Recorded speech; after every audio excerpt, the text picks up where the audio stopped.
आजकल इतनी भीषण गर्मी पड़ रही है और लोगों के दिमाग में एक ख्याल जरूर आ रहा होगा कि काश हमारे पास सोलर एनर्जी को इस्तेमाल करने का कुछ जरिया होता घर में, ताकि बिजली का बिल हो सके कम और लॉन्ग टर्म में चीजें फायदेमंद होगी। हाय फ्रेंड्स, मैं हूं संदीप और आप देख रहे हैं द मोबाइल इंडियन। और आज के इस डायरेक्ट दिल से के इंटरव्यू में हमारे साथ होंगे प्रसन्ना सिंह, जो कि फाउंडर हैं सोलर एनर्जी के, और साथ ही साथ उनके एडिटर भी है। उनसे हम जानने की कोशिश करेंगे कि अगर आप लगाना चाहते हैं सोलर एनर्जी को कोई सोल्यूशन अपने घर में, क्या क्या चीजें आपको दिमाग में रखनी चाहिए, और सबसे इंपॉर्टेंट चीज, कॉस्टिंग क्या पड़ेगी उसकी।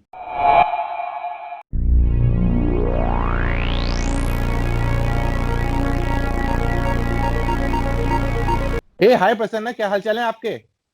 हाय संदीप, मैं ठीक हूँ। और जो देख रहे हैं उनको भी मेरी तरफ से बहुत बड़ा नमस्कार। Great great great. So Prasanna, सबसे पहले एक चीज बताइए, सोलर एनर्जी की हम बात कर रहे हैं, क्या ये आम आदमी यूज कर सकते हैं घर में? और आप क्या देख रहे हैं, हिंदुस्तान में लोग यूज कर रहे हैं कि नहीं कर रहे हैं?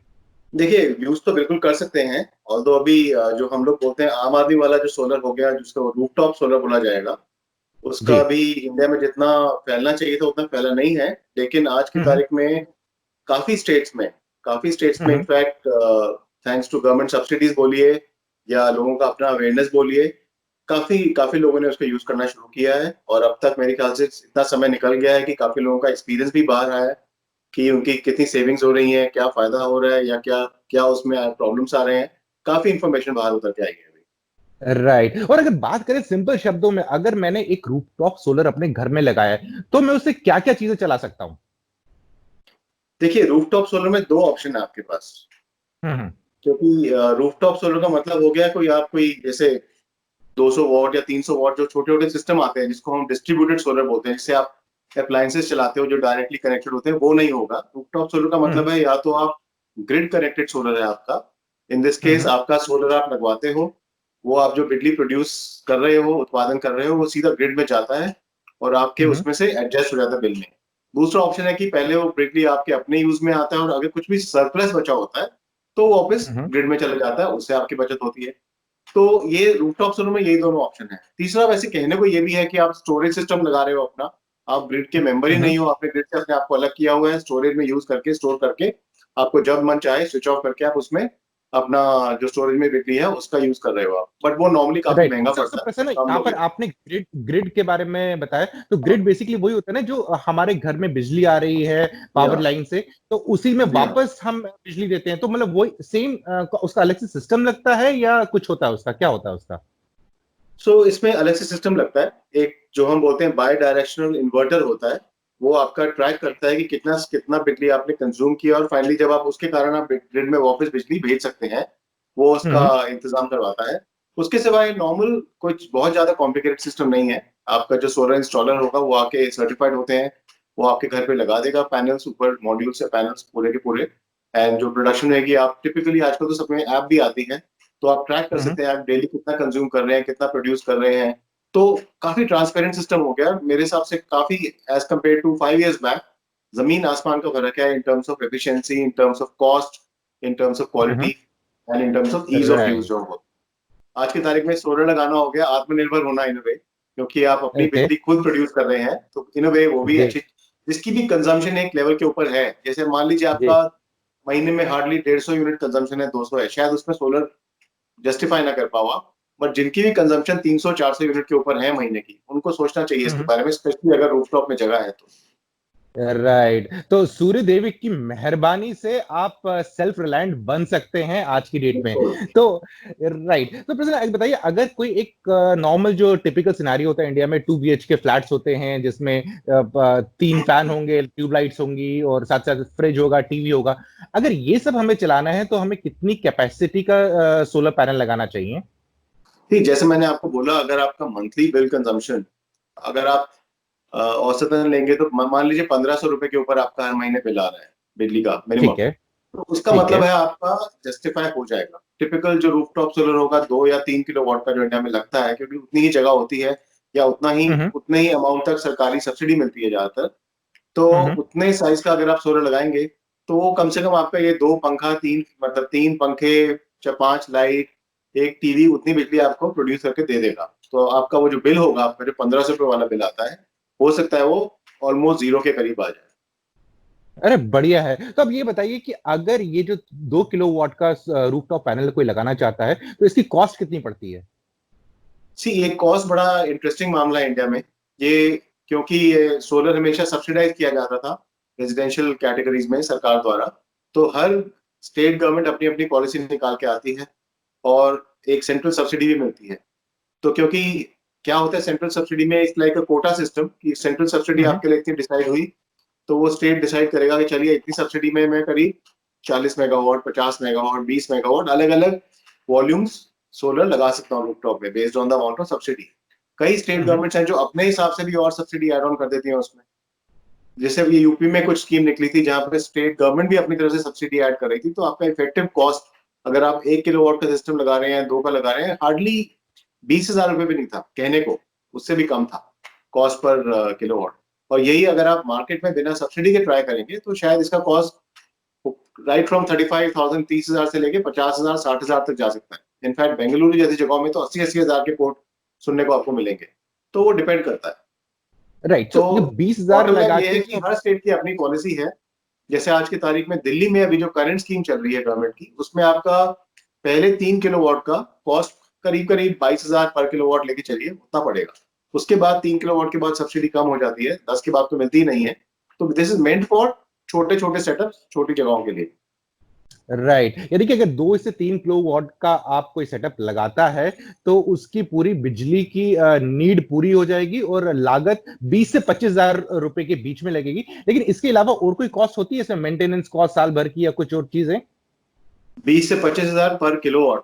अब जहां तक मेंटेनेंस की बात हुई, टिपिकली सोलर आजकल जैसे मैंने बताया बहुत क्वालिटी में इंप्रूवमेंट आई है, काफी आसान है मेंटेनेंस करना।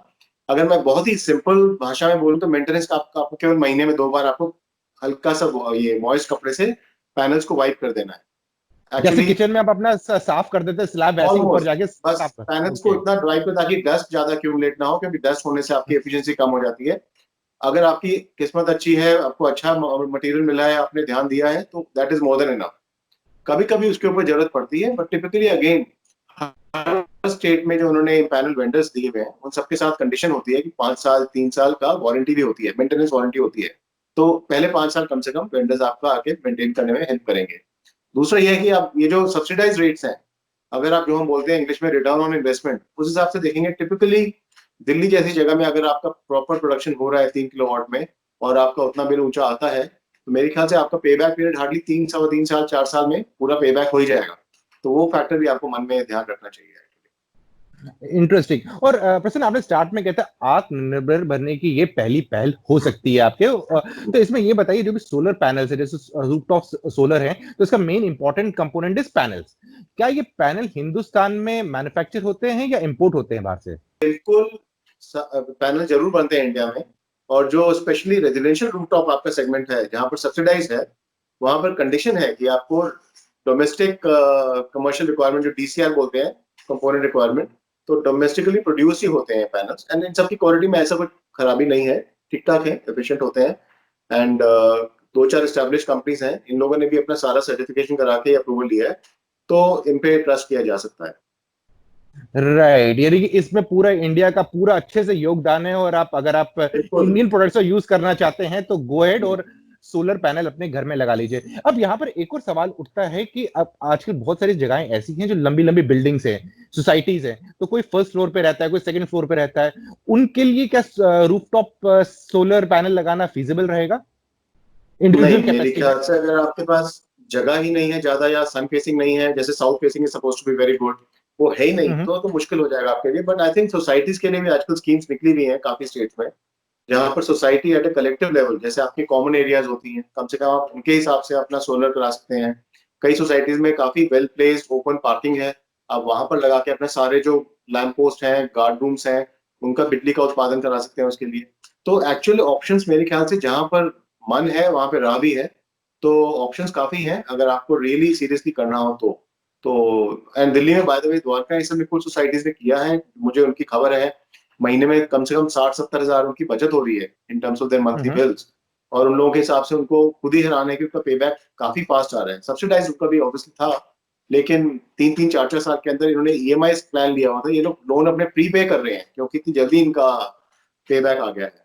तो ये भी काफी अच्छी स्टोरी सुनने को मिली है राइट। सोसाइटीज और में। आपने राइट, तो आपने स्टार्ट में ये भी बताया था कि दो तीन ऑप्शन है आपके पास, या तो एक रूफटॉप सोलर लगाया है और उसमें पावर सप्लाई ग्रिड में जा रही है और फिर आप अपने मुताबिक यूज कर सकते हैं जितनी भी हो, वो बिल आपस में एडजस्ट हो जाएगा। एक ऑप्शन ये है। और दूसरा ऑप्शन जो आपने बताया था कि आप अपने बैटरीज लगा सकते हैं स्टोरेज वाला, तो उसमें बैटरी की कॉस्ट कितनी पड़ जाती है अगर कोई चाहता है यार ग्रिड विड का चक्कर नहीं चाहिए, डायरेक्ट मैं अपने पास ही स्टोर करूं? नहीं देखिए, बैटरीज काफी महंगी है अभी भी। इवन दो जी। इंटरनेशनली आप पढ़ेंगे तो आपको लगेगा बैटरीज का दाम काफी गिर रहा है, या कमर्शियल स्केल जो बहुत बड़ा स्केल होता है उसमें बैटरीज का दाम काफी गिर रहा है। But at a retail level आपका हर किलोवाट का बैटरी का खर्चा एनीथिंग बिटवीन 55 से 80 हजार पर किलोवाट पड़ सकता है, जो काफी कॉस्ट ऐड कर देता है सोलर जी के हाँ, उसमें। वो तो बहुत ज्यादा कॉस्ट पड़ती है। अरे ये मैं बताइए बाय द अगर किसी वे लिथियम आयन बैटरीज की बात कर रहा हूँ, तो और भी नॉर्मल ट्यूबुलर बैटरीज भी आती हैं जो आपकी स्टैंडर्डाइज्ड सोलर इन्वर्टर बैटरी होती है, वो ऑब्वियसली रिलेटिवली सस्ती होती है, 12-13 हजार में मिल जाती है, उससे कम में भी मिल जाती होंगी। बट आज के जमाने में मेरे हिसाब से अगर आपको सोचना ही है, आगे की सोचनी है, this is long term investment. जैसे आपका पैनल होता है 10 से 25 साल की वारंटी लेके आता है, तो आपको कोशिश यही करनी चाहिए आप अच्छी क्वालिटी का सामान ले, फ्यूचर प्रूफ सामान ले। उस हिसाब से हो सके तो lithium ion battery far better. Right. और किसी ने अब लगाने की सोच ही ली है और खासकर ग्रिड जो बैकवर्ड कंपैटिबिलिटी रहेगी ग्रिड के साथ, वो वाला सोल्यूशन ले रहा है। तो इसमें ये बताइए कि जो लगाने का टाइम कितना लगता है, उसमें कोई परमिशन वर्मिशन का झमेला तो नहीं होता है, या कंज्यूमर को नहीं खुद नहीं, लेनी पड़ती बिल्कुल है या है। वेंडर करता है? बिल्कुल थोड़ा बताइए बहुत जी। झमेला परमिशन का है। इवन दो आपको जी। हर स्टेट में आप देखेंगे, जो डिस्ट्रीब्यूशन कंपनी होती है जिसको हम डिस्कॉम बोलते हैं, मोस्ट ऑफ द जी। टाइम डिस्कॉम के थ्रू ही ये प्रोसेस होता है। डिस्कॉम को आपको अप्रूवल लेटर देना होता है, and once that letter is receive उसके बाद ही आपका पूरा सेटअप होगा, नेट मीटरिंग आपकी एक्टिवेट होगी, वो सारा प्रोसेस होगा। अब ये भी स्टेट टू स्टेट डिपेंड करता है। हमने कहानी, जैसे दिल्ली काफी एफिशिएंट है, दिल्ली में मैंने सुना है करीब 2 हफ्ते के अंदर काम हो जाता है। सिमिलरली अब पंजाब है, वहाँ टाइम लगता है। गुजरात है, काफी एफिशिएंट है। साउथ में अब कर्नाटका है, जहाँ पर मिक्स्ड रिजल्ट्स आए बट जनरली एफिशिएंट है। तो डिस्कॉम का इन्वॉल्वमेंट है, they have to approve it, and time होने के बाद भी आइडियली 1 महीने के अंदर हो जाना चाहिए आपका अप्रूवल प्रोसेस हर जगह। राइट। लेकिन जब ये इतना अच्छी चीज है जिससे आप अपने खर्चे ही बचा सकते हैं, आप बाकी एनर्जी सोर्सेज जैसे कि पेट्रोलियम हो गया, गैस हो गया, कूल हो गया, उन पे अपनी डिपेंडेंसी कम कर सकते हैं, तो फिर भी इसे इतनी अच्छी तरह से पुश क्यों नहीं किया जा रहा? मोबाइल कनेक्शन तो हमें 1 घंटे में मिल जाता है और इसके लिए ऑलमोस्ट 1 महीना तक लग जाएगा। ये थोड़ा सा अटपटा लग रहा है। सी, इसका बड़ा ऑब्वियस आंसर है। अब जो बिजली है बहुत ही बेसिक नेसेसिटी है, एंड बाय डिफॉल्ट ये हमेशा गवर्नमेंट कंट्रोल रही है। तो गवर्नमेंट जी। कंट्रोल का मतलब है गवर्नमेंट सिस्टम्स हैं, प्रोसेसेस हैं, एंड ये जनरली हमेशा मोनोपोली रही है। हर शहर में आप देखोगे एक ही डिस्कॉम होता है। जैसे दिल्ली में अब आज की तारीख में 2 है या 3 है, कई जगह बड़े बड़े शहरों में 2-3 है ऑप्शन है, बट जनरली लोगों के पास ऑप्शन नहीं होता।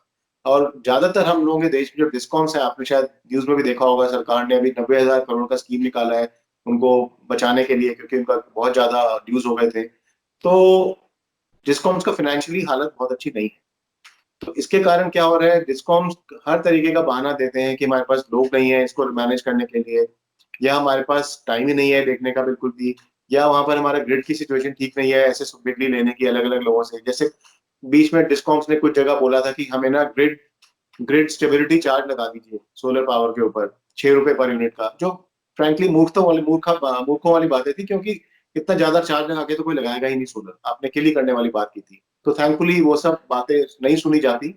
बट डिस्कॉम से कुछ रेजिस्टेंस है डेफिनेटली, बिकॉज उनको लगता है जो आदमी सोलर लगा रहा होगा वो मेरा अच्छा कस्टमर है, कल तक अच्छा खासा पैसा दे रहा था, तो अब सोलर लगा लेगा, मेरी तो उल्टा बिलिंग वहां से कम हो जाएगी। तो ये फैक्टर चाहे रेजिडेंशियल हो चाहे कमर्शियल हो, हमेशा फैक्टर प्ले करता है रोल इसमें।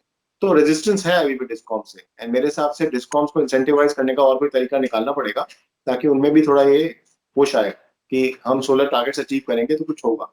अब सरकार ने क्या किया है कि उन्होंने हर स्टेट का एक रिन्यूएबल परचेज ऑब्लिगेशन कर दिया है, RPO, which means her state को करीब 8 से 12% सोलर पावर यूज करना ही करना है अपने टोटल एनर्जी मिक्स में।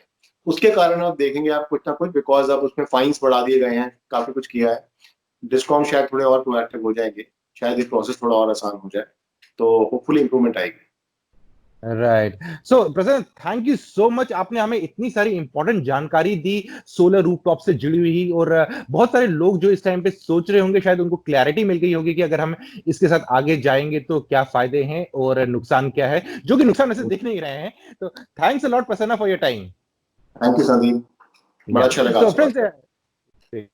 सो फ्रेंड्स, इसके साथ हमारा ये वाला एपिसोड डायरेक्ट दिल से का यहीं समाप्त होता है। लेकिन अगर आपके कुछ सवाल हैं रूफटॉप से जुड़े हुए, या आपके पास और कुछ जानकारी प्राप्त करना चाहते हैं, कमेंट सेक्शन में जरूर लिखिएगा। कोशिश करेंगे कि आपके उन सवालों का जवाब हम आपको जल्दी पहुंचाएं। जल्दी मिलते हैं एक और नए वीडियो में, तब तक के लिए आप अपना ध्यान रखिएगा।